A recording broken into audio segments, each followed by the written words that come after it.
Well, President Trump has slammed CNN, claiming their business is about to go bankrupt due to constant misinformation campaigns and poor ratings. What's up, everybody? Truth Seeker here. According to Trump, the fake news media is not only totally unhinged, but is also doing great damage to so many innocent and decent people. Coming in for the Daily Wire, it reports, one consolation, he suggested, is that after the second term, their ratings will dry up and they will be gone. Trump has stated the media has gone off the rails, something he said he has in many ways enjoyed watching because of all the harm they've done to good people. The fake news media is going crazy, Trump tweeted Tuesday morning. They are totally unhinged, and in many ways, after witnessing firsthand the damage they do to so many innocent and decent people, I enjoy watching. He then credited any rating success of the biased outlets to his presidency and predicted that once he's out of office, their days will be done. In 7 years, when I am no longer in office, their ratings will dry up and they will be gone. Politico noted that Trump's comments come after a spat with A.G. Sulzberger, publisher of the New York Times. Sulzberger said he met with Trump off the record to discuss his deeply troubling anti-press rhetoric, but Trump then tweeted some of the content of their meeting afterward.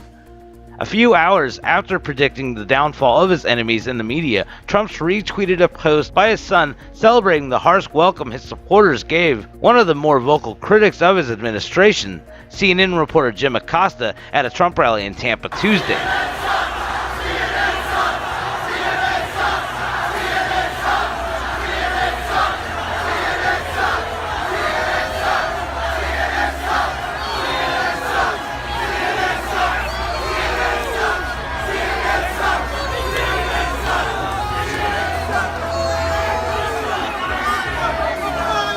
Acosta later posted a video of the sad scene in Tampa and suggested it was evidence that Trump was endangering the media. I'm very worried that the hostility whipped up by Trump and some of the conservative media will result in somebody getting hurt. We should not treat our fellow Americans this way. The press is not the enemy. That's funny because everywhere else we're looking, the press is the reason why there are so many people pissed off about Donald Trump, and it's always over fake news. I always got sort of good press. You know, I was a business guy. I got good press. I did good. I know. I have never, I call it, fake news. Some of the networks and some of the papers, it's so the level of dishonesty where they'll take a story that should be good. I know good from bad. That was Donald Trump speaking with Bill O'Reilly about fake news. But CNN's Chris Cuomo took it very personally. Fake news is the worst thing that you can call a journalist. It's like an ethnic disparagement. We all have these ugly words for people. That's the one for journalists.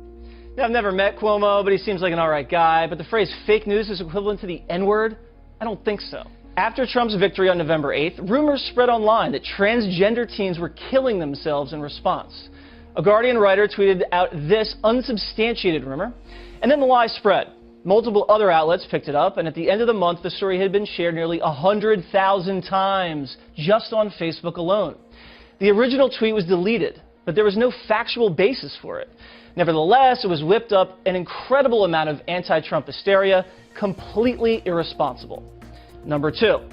On November 22nd, New York Magazine writer Gabriel Sherman dropped a bombshell, asserting prominent computer scientists and election lawyers were demanding a recount in Wisconsin, Michigan, and Pennsylvania because there was evidence of hacking or manipulation. The story went viral on Politico, Reuters, and the New York Times, and even MSNBC. But the very next day, it turned out it was demographics, not hacking, which explained the inconsistencies that Sherman was pushing as evidence. The damage had already been done, and fake news like this significantly contributed to the perception among many Americans that Trump's election was illegitimate. Politico's Lorraine Wohlert published a report in early December claiming that Trump's Treasury pick, Steve Mnuchin, had overseen a company that, quote, foreclosed on a 90-year-old woman after a 27-cent payment error. The story was shared by the New York Times, NBC News, and the Associated Press. But guess what? Almost everything in the article was false. The 90-year-old woman was never foreclosed on. She never lost her home, and it wasn't even Mnuchin's bank that brought the suit. Eventually, the story was corrected, but as is true with many of these stories, people absorb the fake news, but never the correction.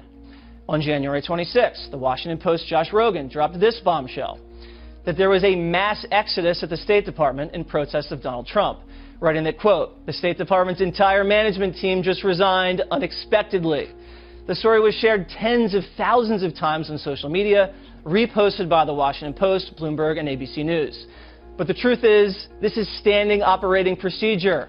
Mark Toner, State Department spokesman, clarified, quote, as is standard with every transition, the outgoing administration, in coordination with the incoming one, requested all political appointed officers submit letters of resignation. The bottom line, Democrat appointees leave when Republican presidents come in, and Republican appointees leave when Democrat presidents take office. The entire presumption of the article was false. Now, it's no wonder the majority of Americans don't trust the media. According to an Emerson poll, 53% do not trust the press, just 39% do. But look at this. According to that same Emerson College poll, more people trust President Trump than don't trust him. Yet still, the media continues to call President Trump a liar. Roll the tape. It's called Why Nobody Cares, the President is Lying. That was Brian Williams, who was demoted at NBC for lying, accusing President Trump of lying. I think the irony was lost on everybody there. Now, here are some real news stories that aren't getting some attention. A new poll by Politico shows that Trump's immigration ban is one of the most popular executive orders to date, with 55% of Americans approving of it and only 38% disapproving. Also, Intel announced a $7 billion investment in Arizona, leading to 10,000 new jobs, hopefully. And the First Lady, Melania Trump, won her libel suit against fake news merchants. And then there's Ted Cruz, eviscerating Bernie Sanders over Obamacare on live TV, reducing the socialist senator to rubble. If the problem is government is corrupt, why on earth would you want more power in Washington? I want to take power out of Washington and empower the people. And Trump's approval ratings are strong, both over 50% in Reuters and the Rasmussen tracking polls. So there you have it. And when people complain about Trump tweeting so much, he wouldn't have to if he wasn't under constant assault from fake news. We also discovered a bit of fake news regarding the climate. Blockbuster revelations out of the NOAA that scientists conspicuously manipulated temperature data to, quote, discredit the notion of a global warming hiatus. In other words, fit the narrative that global warming is real, even if the evidence doesn't verify it. And so I always wonder now why Jim Acosta and April Ryan can't get this through their heads that their fake news that they actually represent and actually promote is causing division, hate, confusion, and is 100% the reason why President Trump declares them as enemy of the people. I mean, they're completely causing chaos, and they're getting people that are somehow elected into politics, and I don't even know how they got in there, but literally people that have no brain, they'll flip on CNN and they'll see, oh, Donald Trump did this, and then they'll believe it. Impeach him. You don't have to guess who I'm talking about, right? It's just insanity. These people actually go off what the lamestream media is telling them. And so, yes, the lamestream media is the enemy of the people. 100% correct. But they can't get that through their heads, and so they waste our time with asking stupid questions like this. I just wanted to follow up on Sarah's question from NPR. She asked you about Ivanka Trump's statement that the press is not the enemy of the people. And she asked you whether or not the press is the enemy of the people. You read off a laundry list of your concerns about the press and things that you feel like are misreported, but you did not say that the press is not the enemy of the people. And I think it would be a good thing if you were to say right here at this briefing that the press, the people who are gathered in this room right now, doing their jobs every day, asking questions of officials like the ones you brought forward earlier, are not the enemy of the people. I think we deserve that. I think the president has made his position known. I also think it's ironic. Would you mind telling us, I'm trying to answer your question. Okay, well, I politely waited, and I even called on you despite the fact that you interrupted me while calling on your colleague. Well, I said it's ironic. Which is why I interrupted. I'm trying. But if you finish, if you would not mind letting me have a follow-up, that would be fine. But it's ironic Jim, that not only you and the media attack the president for his rhetoric when they frequently lower the level of conversation in this country. Repeatedly, the media resorts to personal attacks without any content other than to incite anger. The media has attacked me personally on a number of occasions, including your own network, said I should be harassed as a life sentence, that I should be choked. ICE officials are not welcomed in their place of worship, and personal information is shared on the internet. When I was hosted by the Correspondents Association, of which almost all of you are members of, you brought a comedian up to attack my appearance and call me a traitor to my own gender. In fact, as I know, as far as I know, I'm the first press secretary in the history of the United States that's required Secret Service protection. The media continues to ratchet up the verbal assault against the president and everyone in this administration, and certainly we have a role to play, but the media has a role to play for the discourse in this country as well. I mean, that has got to be insane to be a White House press secretary or anybody that's a part of this building when you got people like this that are literally harassing them 24/7 and actually calling people to boo them out of restaurants and everything else too at the same time. I mean, that's just insanity. I honestly do not know how they still have their press passes. I don't, because that's not journalism at all. That's harassing. I mean, they are literally getting paid to protest and harass the White House on a daily basis. Sickening, isn't it? What do you guys think about all this? Definitely leave your thoughts in the comments below. Thanks for watching, and I'll see you guys in the next video. Peace, and a big thank you to everybody that's been supporting this channel, because I definitely wouldn't be able to do any of this if it wasn't for you guys. So thank you so much. I appreciate every single bit of support that you guys gave me. You guys are super, super awesome. If anybody else wants to support the channel, you can always go to the links in the description below. I have a tip jar link, I have a Patreon link, and I also got my t-shirt store that has coffee mugs and t-shirts in there.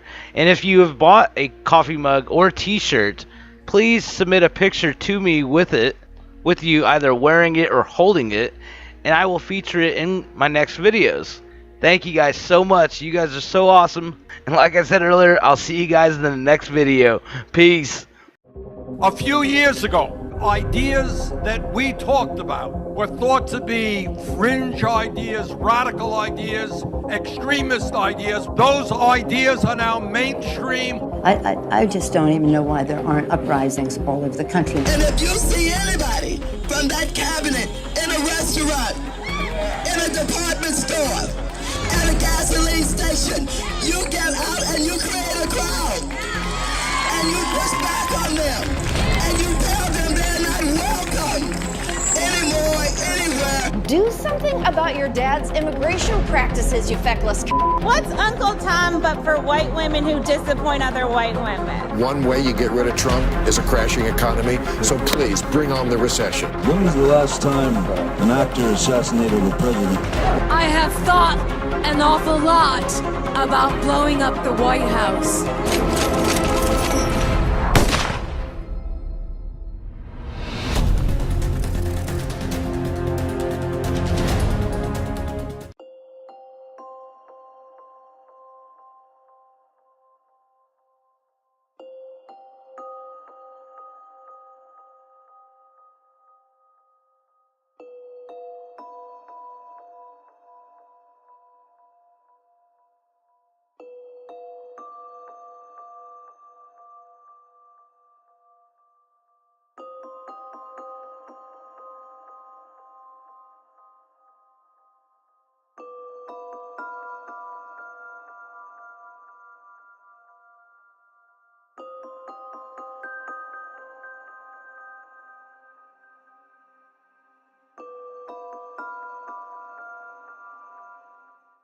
Please subscribe to our channel, like our video, and